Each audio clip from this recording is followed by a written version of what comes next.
স্থান, সেটা হলো জবলের সুর।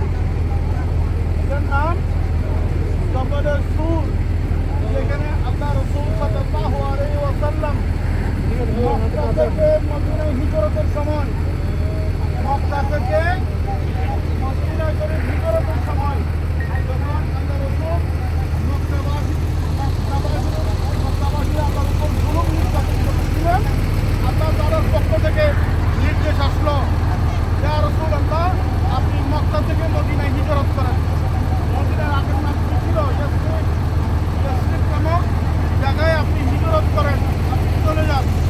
আল্লাহ রাসূল যখন সিদ্ধান্ত নিলেন আজ চলে যাবে, আজ রাতে চলে যাবে, এরকম একটা সিদ্ধান্ত নিলেন।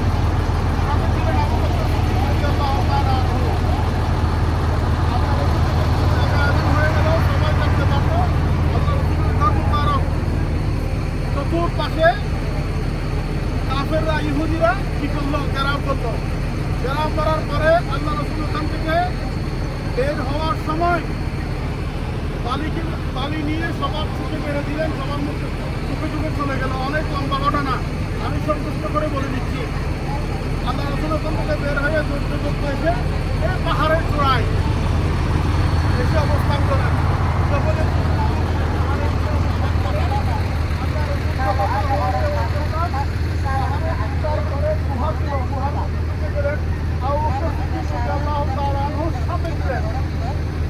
আল্লাহ রাসূল যখন আরাম করতেছিলেন, আবু বকর সিদ্দিক রাদিয়াল্লাহু তাআলা আনহু দেখতে পেলেন যে গুহাতে অনেকগুলো ছিদ্র। ভাববার বিষয়, এতগুলো ছিদ্র কেন? দেখা যাচ্ছে আল্লাহ রাসূল সাল্লাল্লাহু আলাইহি ওয়াসাল্লামের সঙ্গী আবু বকর সিদ্দিক রাদিয়াল্লাহু তাআলা আনহু হাতে রুমাল ছিলেন। রুমালটা নিয়ে ছোট ছোট করে ছিটতে ছিটতে কি করলেন? প্রত্যেকটা ছিদ্র কেটে দিলেন, ফিল করে দিলেন। সব দেওয়ার পরে একটি ছিদ্র কি ছিল?